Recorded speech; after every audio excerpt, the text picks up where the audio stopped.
Donald Trump has won a second term in the White House, and he has promised to do a multitude of things. He has promised to do a mass deportation campaign, the largest in American history.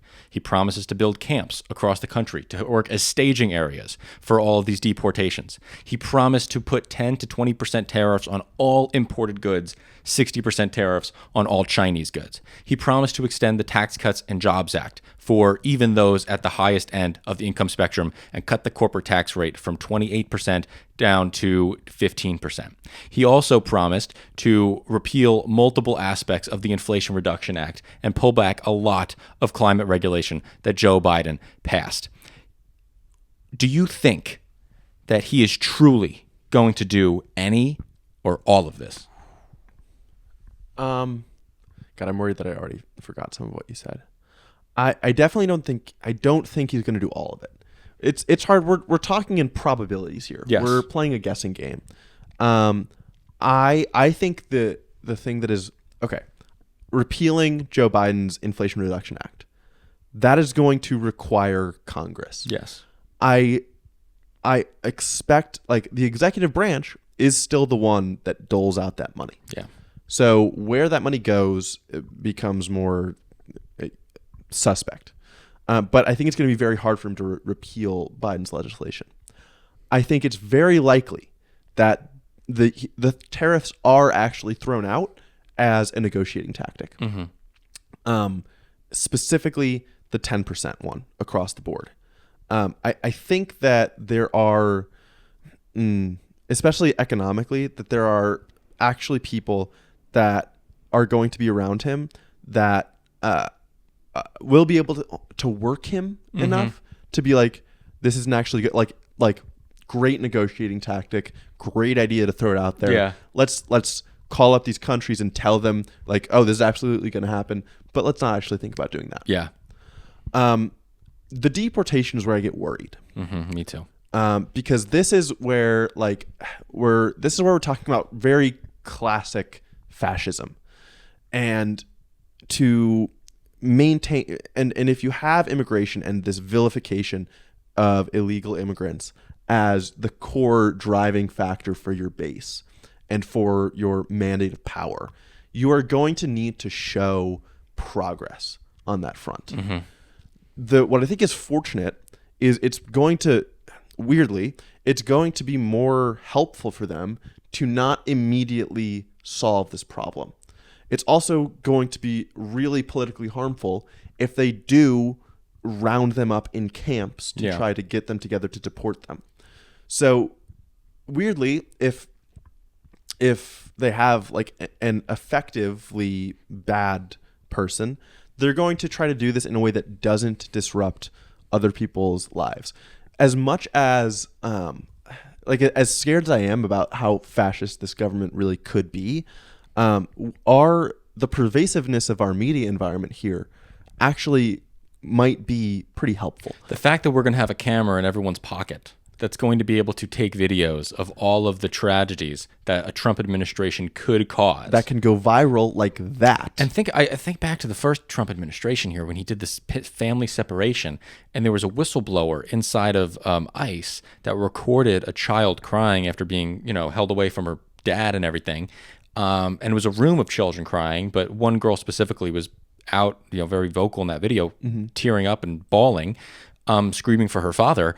That set the country ablaze. Totally. That set the country ablaze. And if they try to do that, that will just happen again. And I hope that America will respond in kind and say no. Totally. And that happened from a whistleblower within ICE because these separation policies were being enacted at the border where asylum officers or where ICE officers would catch people who were crossing the border. What he's proposing now as far as deporting illegal immigrants who are already here, they're going to have to be going into populated communities. Like they are going to be super visible. Yes. And I think as egomaniacal as Trump is, he's going to be a little bit sensitive to a backlash from being that visible. Yes, I agree with you. One thing that actually scares me about this is because we obviously see that the tide is turning And Americans are now comfortable with this type of just racist rhetoric. Whether they're racist themselves, I do not know, but they are at least okay with it in a lot of ways. There is a group of people that are totally bought in that undocumented immigrants are the problem, Yes. and that they are the enemy, and they are the vermin, and they are poisoning the genes, and, Yes. and bad genes, and poisoning the blood.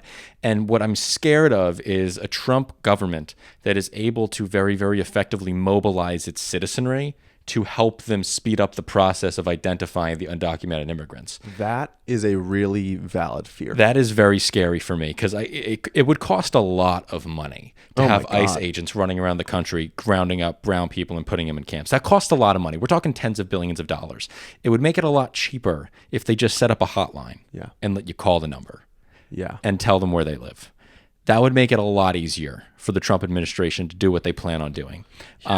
And that is a nightmare. That is a nightmare scenario. That is a nightmare scenario, and it is a world that we are absolutely possibly living in coming in the next couple of months. And to be honest with you, out of all the things that Trump proposed, I think that is the most likely thing that he is to do because there was nothing more to the Trump campaign than mass deportations. What was the problem with housing costs? Too many people are in the country. Get rid of the undocumented migrants. What was the problem with food inflation? Too many workers taking good American jobs. They got to go. Undocumented immigrants, they got to go. What's the problem with healthcare? Too many immigrants are bringing in bad sicknesses that we haven't seen in so long. They got to go. Yeah. It's all the immigrants' fault. Everything. And by having that much of a scapegoat, a lot of the Trump supporters are now believing it. And they will very, very, very gladly line up behind any type of process that allows them to be in the fight to save their country. And I mean, that's scary, bro. Yeah. That part is very scary. So that's probably the one that is most likely to actually kind of match up to the promises that he tried to keep. Now, let's get less heavy. Tax Cuts and Jobs Act. If Donald Trump and the Republicans keep the House, Then yes. the entire the Trump tax cuts will get extended. That will add $5 trillion to the national debt over 10 years and terrible things for the solvency of Social Security going forward. Oh, and if Trump tries to do the no tax on tips and no tax on overtime, if he tries to throw that in also, Even worse. Even worse for Social Security. We're talking about insolvency by 2031 and 30% benefit reductions. So there's a lot. I imagine that those two things might actually pass. Yeah. Me too. And that would be... And the debt just skyrockets. The debt just skyrockets. And it's one of those things where Trump is just throwing candy out the window and people aren't really realizing what they're voting for. I mean, no one, if given the option of on a ballot right now, do you want Social Security to remain solvent or a slight reduction in your taxes by not taxing your tips?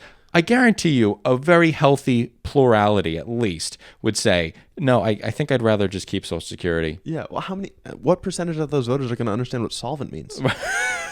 You're right, though. Yeah. No, you're right. So no, you're right. Absolutely. No, you're totally right. They're not going to know what solvency means. Yeah. So yes, absolutely. I do think Social Security running the trust fund running out is definitely moving up. Yeah. I want to say one more thing about this because Social Security is like one of my things, man. That's like something I know one of the most of in this government. And when it was passed in 1935, FDR's plan was 1% of your 1% of your income is going to go to Social Security. That's what the tax was originally. 1% of your income goes to Social Security, and then you get the money back when you retire. And Republicans ran a campaign saying, if you didn't have Social Security, your paycheck would be 1% higher. And in pay stubs, Republican aligned businesses would actually put political propaganda in their paycheck cards and say, look, your paycheck would be 1% higher if you didn't have Social Security. Unbelievable. And the people overwhelmingly rejected that Republican nonsense in 1936. They said, absolutely not. They voted in FDR with the biggest landslide, like as we know of, against Alf Landon. That's wild. And they were like, no, I'd rather have 1% less money and have secure retirement. Thank you. See, and to me, this again goes back to the information environment. Yeah. But yeah, I guess my problem, my worry is, I mean, besides the horrific treatment of illegal immigrants, which is terrifying, is the economy. And it kind of bleeds in where the deportation of millions of people will absolutely devastate our economy. Massive inflation, massive unemployment, huge job losses, just a shrinking economy overall. Yeah. I say this every time we talk about illegal immigration, but it's important. 75% of all people that work in the Wisconsin dairy market are undocumented immigrants. You're voting in for you just voted in a guy that's going to eliminate the Wisconsin dairy market as we know it. Yeah. You're upset about the price of milk and the price of cheese, bro. Just wait. Just wait, dude, because you know exactly. nothing yet. Because you're about to kick out all the workers that make all that stuff for you. Yep. Any tariffs that do go into place are going to start trade wars, which are also going to hurt domestic manufacturers. Not to mention that the tariffs on intermediate goods are going to hurt domestic manufacturers. Oh my God. So we're like that's where we. What's an we just have intermediate to good? hope. An intermediate good is something that is used to build something else. There you go. Right. So a screw goes into a laundry machine, or a screw goes into a car, or whatever it is. Yeah. So I don't know. So it seems like where we're landing, right? Because we kind of talked about the worst case scenario a lot before the election, because it's worth worrying about. It's something that I'm still extremely worried about. Like I've been thinking very openly and talking with Anthony about needing to make sure I have plans to leave the country because I'm really worried about living in a truly fascist country. Yeah. But it sounds like where we're landing is definitely a little bit away from the worst case, but still a pretty bad case. It's a bad case. I mean, even an extension of tax cuts and job tax is bad, but it's not that bad. Yeah. It's not that bad. Okay. Exactly. And I think that's important to remember too. I do want to just say one thing about this where, Donald Trump didn't do everything about how bad he was going to be. Yes, maybe that won't be the case. Maybe we're very lucky and he does not do all the terrible things that he said he was going to do, and he was lying to his entire base and lying to the country about these things. However, we should not have voted in a guy that we have to worry about him doing all the things he wants to do. We should vote in somebody that if they do everything they want to do, the country will be better off. Yeah, that we're excited about that. We shouldn't be on the defense. And even people who voted for Trump and they say, I didn't agree with everything. There are some things in the Trump's policy agenda that have to override whatever feelings you have about the corporate tax rate, about the personal income tax rates. And we're talking about thinking about building camps for people. I hope that it doesn't happen, but I also very much hope that if you see it and you see it with your own eyes, you regret your choice. Yes. And the one other thing I'm going to say, as far as putting some stock into the worst case scenarios, at a rally like yesterday, Trump said, I'll run my presidency with kind of one slogan or one guiding sentence: promises made are promises kept. So it's pretty fair to worry about how far this actually goes.